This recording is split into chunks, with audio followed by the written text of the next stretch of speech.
Friends ఈరోజైతే అటుకులు దోశ చేశానండి. చూడండి, అటుకులు అంటే 2 కప్పుల అటుకులు అండి. ఒక గుప్పుడేనండి మినపప్పు వేసి నానేసి ఇలా చేశాను. చాలా బాగుందండి. నోట్లో వేస్తే ఎన్న పూసలా కరిగిపోతుందండి. అంత కమ్మటిగా దోశ అండి, అంత బాగుంది. దాంతో వేరుశనగ పలుకులు అలాగే ఏపిన పప్పు చట్నీ చేశానండి. సూపరు. మరి ఇంకా నోటికి చాలా కమ్మగా ఉందండి. ఇగోండి నా టిఫిన్ అయితే 2 అట్లు అండి, ఎక్కువ కాదు, 2 అట్లు. ఈ 2 అట్లే తింటే మధ్యాహ్నం వరకు కూడా ఆకలి కాస్తుందండి. అట్లు అయితే ఇడ్లీ అయితే ఒక 4 ఇడ్లీ తింటాను ఫ్రెండ్స్. 4 ఇడ్లీ తింటే మధ్యాహ్నం వరకు అలాగుంటుంది. 2 ఇడ్లీ తిన్నాను అనుకోండి, ఆకలి బేగా వస్తుంది. చూడండి ఫ్రెండ్స్, పల్లీ చట్నీ నాకు కొంచెం పలచగానే ఉండాలండి, ముద్దగా తిన్ను. వేడి టీ తాగాలి.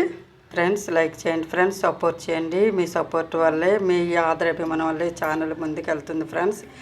మీ సపోర్ట్ వల్లేనండి ఈ ఛానల్ ముందుకెళ్తుంది. నాకు సపోర్ట్ చేసిన మీ అందరికి కూడా పేరు నా ధన్యవాదాలు తెలుపుకుంటున్నాను ఫ్రెండ్స్.